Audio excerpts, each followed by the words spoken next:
కృపామయ TV వీక్షకులందరికీ క్రీస్తువారి పేరిట శుభాలు వందనాలు తెలియజేస్తానండి. దేవునిని ఎలా ఆరాధించాలి అనేటువంటి ప్రశ్న చాలామందిలో ఉంది. దాని గురించి కొంచెం మాట్లాడతాను. ద్వితీయోపదేశకాండము 13:3లో మీరు మీ దేవుడైన యెహోవాను మీ పూర్ణ హృదయముతోనూ మీ పూర్ణ ఆత్మతోనూ ప్రేమించుచున్నారో లేదో తెలుసుకొనుటకు మీ దేవుడైన యెహోవా మిమ్మను పరీక్షిస్తున్నాడు. మీరు నిజంగా ఆరాధిస్తున్నారా? ఆరాధిస్తున్నట్టు నటిస్తున్నారా? ఆరాధిస్తున్నాను అని పాట పాడుతున్నారా? నిన్ను ఆరాధిస్తున్నాను దేవా అని దేవునికి తెలియచేస్తున్నారా? మీరు ఎలా ఉన్నారు? ఇటువంటి క్రైస్తవులు ఆరాధిస్తానులే దేవా అనే క్రైస్తవులా, ఆరాధిస్తున్నాను దేవా అనే క్రైస్తవులా, వీలైనప్పుడు ఆరాధిస్తానులే అనే క్రైస్తవులా, నేను నీ సన్నిధిలో ఎప్పుడు నిలబడి నిన్ను ఆరాధించేవానిగా నన్ను ఉండనివ్వు ప్రభువా అని కోరుకుంటూ ఉండే క్రైస్తవులుగా ఉంటున్నారా? దేవునిని ఆరాధించటం ఎలా అంటే దేవుని సన్నిధిలో మోకరిల్లు నాయనా, మోకాళ్ళ మీద పడు, అలా నువ్వు దేవుని ఆరాధించవచ్చు. ఆరాధించడానికి మోకరిల్లడం అనేటువంటిది మంచి సహాయకారిగా ఉంటున్నది. అటు తర్వాత ప్రార్థన చేయి, మనస్ఫూర్తిగా ప్రార్థన చేయి. నీ పూర్ణ ఆత్మతో, పూర్ణ బలముతో, పూర్ణ వివేకముతో, పూర్ణ హృదయముతో, పూర్ణ బలముతో ప్రార్థన చేయి. ప్రార్థన చేస్తున్నావంటే దేవునితో మాట్లాడుతున్నావు నువ్వు. You are communicating with God. It means you are worshipping God. ఆయనకి ఎందుకు ప్రార్థన చేస్తున్నావు? దేవా, నీ మీద నాకు నమ్మకం ఉంది ప్రభువా, నాకున్న ఈ సమస్యని నువ్వు తొలగించాలి, ఈ సమస్యకు పరిష్కారం ఇవ్వాలి ప్రభువా అని నువ్వు దేవుణ్ణి అడుగుతున్నావు. అంటే ఆయన మీద ఆధారపడుతున్నావు, అంటే ఆయన సేవిస్తున్నావు. ఇక మూడవదిగా నిన్ను నువ్వు తగ్గించుకోవాలి. దేవునిని ఆరాధించడానికి నిన్ను నువ్వు తగ్గించుకోవడం అనే కాన్సెప్ట్ చాలా ఇంపార్టెంట్ అండి. తగ్గించుకుంటున్నామా? ఈ రోజున సంఘ కాపర్లు వారిని వారు హెచ్చించుకుంటున్నారు. నిన్ను నువ్వు తగ్గించుకో అంటే వారిని వారు హెచ్చించుకుంటున్నారు. ఇక ఆయన ఏమంటాడో తెలుసా? ఆయన నా మీద కమెంట్ చేశాడు కదా, నన్ను కమెంట్ చేశాడు కదా ఆయన, చూడు ఇప్పుడు ఎలాగిస్తానో చూడు, నా ఎక్స్పీరియన్స్తో కొడతాను, అవసరంలా వాక్యంతో కొట్టడం నేర్చుకో నువ్వు. ఇదిగో మీరు ఇది తప్పు చెప్పారండి, ఇలా ఉంది వాక్యంలో, ఇలా ఉంది రెఫరెన్స్లో, లేఖన భాగం ఇలా ఉంది, మీరు చెప్పిన ఎగ్జాంపుల్ దీనికి పొంతన కుదరడం లేదు, కాబట్టి ఇలా చెప్పకూడదు సార్ అని నువ్వు హెచ్చరించు. వాక్యంతో కొట్టు, అనుభవంతో కాదు. అంటే మనల్ని మనం తగ్గించుకుంటేనే దేవునిని ఆరాధించగలము. ఇక నాలుగవది, నీ గుండెల నిండా, నీ మనసు నిండా దేవుని ప్రేమే ఉండాలి, దేవుని సన్నిధే ఉండాలి. దేవునికి నువ్వు భయపడాలి, ఆయన సన్నిధిని వణకాలి. ప్రభువా, నీవే నాకు సమస్తమై ఉన్నావు నాయన, నన్ను బ్రతికించినా నీవే, నేను మరణమైపోయేలా చేసిన నీవే ప్రభు. నా ప్రాణము నీ చేతుల్లో ఉంది, నా ఆయుష్ నీ చేతిలో ఉంది, నా దీర్ఘాయుష్ ఎంత ఉండాలో కూడా నీ చేతిలో ఉన్నది ప్రభు. నీ చిత్తమే నాయన. ఎంతోమంది ఎన్నో రకాలుగా మరణమైపోతూ ఉన్నారు, రోగాలకు మరణమైపోతున్నారు, రోగాల చేతిలో చిక్కిపోతున్న వాళ్ళు ఉన్నారు, ప్రమాదాల చేతిలో చిక్కి చనిపోతున్న వారు ఉన్నారు ప్రభు. గుండాగి చనిపోతున్న వారు, బ్రెయిన్ డెడ్ చనిపోతున్న వారు, ఎన్నో రకాలుగా మనుషులు చనిపోతున్నారు ప్రభువా.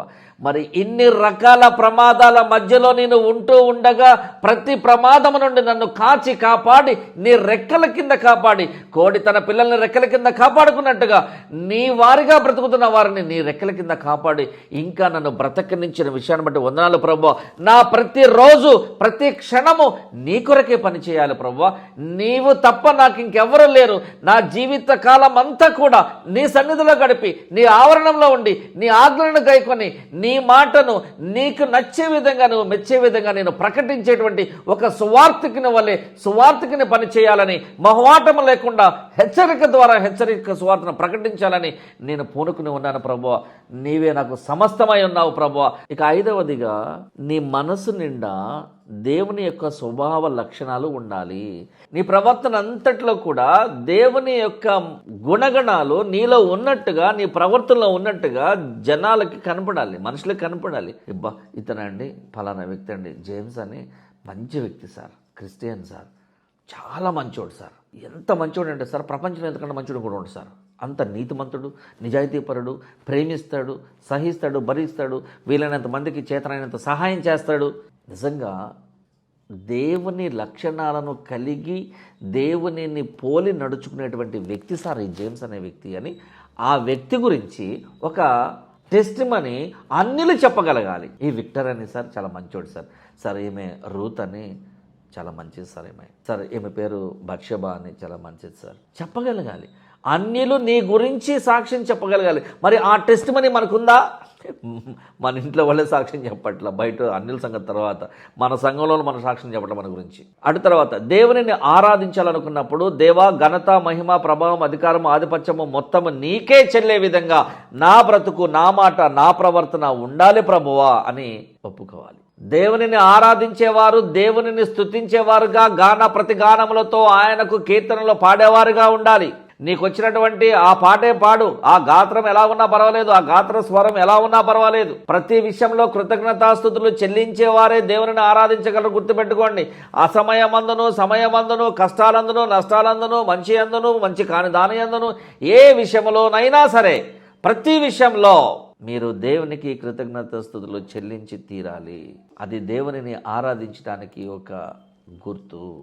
నా బలము, నా ఘనము, నా సమస్తము నీవే దేవా అని ఆయన ఎదుట సాగిలపడాలి. ఇక నువ్వు తప్ప నాకు ఎవరు లేరు దేవా, నా లాస్ట్ ఆప్షన్ నువ్వే, ఇక వేరే ఆప్షన్ లేదు నాకు అని ఆయన ఎదుట సాగిలపడాలి, ఒప్పుకోవాలి.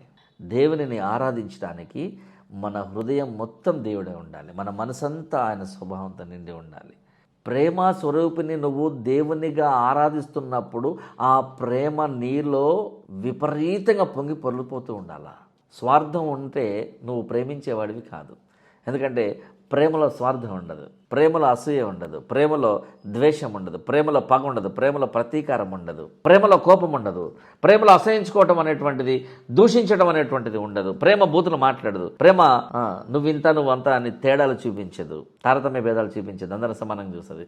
ప్రేమ భరిస్తుంది. మరి ఈ లక్షణాల్లో మనలో ఒక లక్షణమైనా ఉందా? 10 ఉండాలి అంటున్నాడు కదా దేవుడు. 9 ఉండి ఒక్కట్లేపోయినా నష్టం అంటున్నాడు కదా, మరి 10 ఉండాలి కదా. మరి మీలో ఎన్ని ఉన్నాయి ఎప్పుడు చెప్పండి? మనం అర్థం చేసుకోవాలి. మనల్ని మనం విమర్శించుకుంటే మంచిది, మనకి మంచిది. చిన్న ప్రార్థన కొరికే తలలు వంచుదాం. ప్రేమగల దేవ, కనికరమగల తండ్రి, నిన్ను ఆరాధించి స్తుతించి నిన్ను కొనియాడేటువంటి గొప్ప భాగ్యాన్ని మాకు ఇచ్చిన విషయాన్ని బట్టి వందనాలు ప్రభా. మేము పొందిన ఈ రక్షణ వీలైనంత మందికి చాటి చెప్పాలని, మేము పొందినటువంటి ఈ ప్రేమ వీలైనంత మందికి పంచిపెట్టాలనే ప్రయత్నం పడుతూ ఉన్నాం ప్రభు. మా పరిచయం జ్ఞాపకం చేసుకునండి. ఈ కార్యక్రమాన్ని వీక్షిస్తున్న ప్రతి ఒక్కరిని మీరు జ్ఞాపకం చేసుకునండి. అయినా ఎంతోమంది గొప్ప ప్రయాసము కలిగి, భారము కలిగి సంఘంలో నడిపిస్తూ ఉన్నారు. సంఘ కాపులను మీరు దీవించండి ప్రభు. వారు నిజమైనటువంటి క్రీస్తును బోధిస్తూ, వారి అబద్ధ బోధన, వారి సొంత బోధన చేయక, పిట్ట కథలు చెప్పక, కాసి మదిలి కథలు చెప్పక, వారు నిజమైనటువంటి సేవను, నిజమైనటువంటి బోధను, ఆత్మలను సంపాదించేటువంటి బోధన చేస్తూ, కానుకలను, అర్పణలను పక్కన పెట్టి ఆత్మలను సంపాదించే పనిలో విషయమై భాగంగా వారు ముందుకు వెళ్లేలాగా వారి ప్రయాణం అంతట్లో వారికి సహాయం చేయమని కోరుకుంటూ ఉన్నాం నాయన. ప్రతి విషయంలో మా అందరికీ మీరే తోడుగా ఉండి మమ్మల్ని నడిపించండి. నిన్ను ఆరాధించేటువంటి గొప్ప అవకాశాన్ని మాకు ఇచ్చున్నా ప్రభు. వీలైనన్ని సార్లు, వీలైనన్ని చోట్ల, వీలైనంత మంది మధ్యలో, ముఖ్యంగా అనుల మధ్యలో నిన్ను ఆరాధించి, స్తుతించి, నిన్ను గొప్పగా చేసి, ఘనత మహిమ ప్రభావం నీకే వచ్చే విధంగా, నీకు మాత్రమే తీసుకురాబడే విధంగా మాకు సహాయం చేయమని యేసుక్రీస్తు వారి పరిశుద్ధ నామంలో ఈ ప్రార్థన అడిగి వేడుకుంటున్నాం తండ్రి. ఆమేన్. Thank you.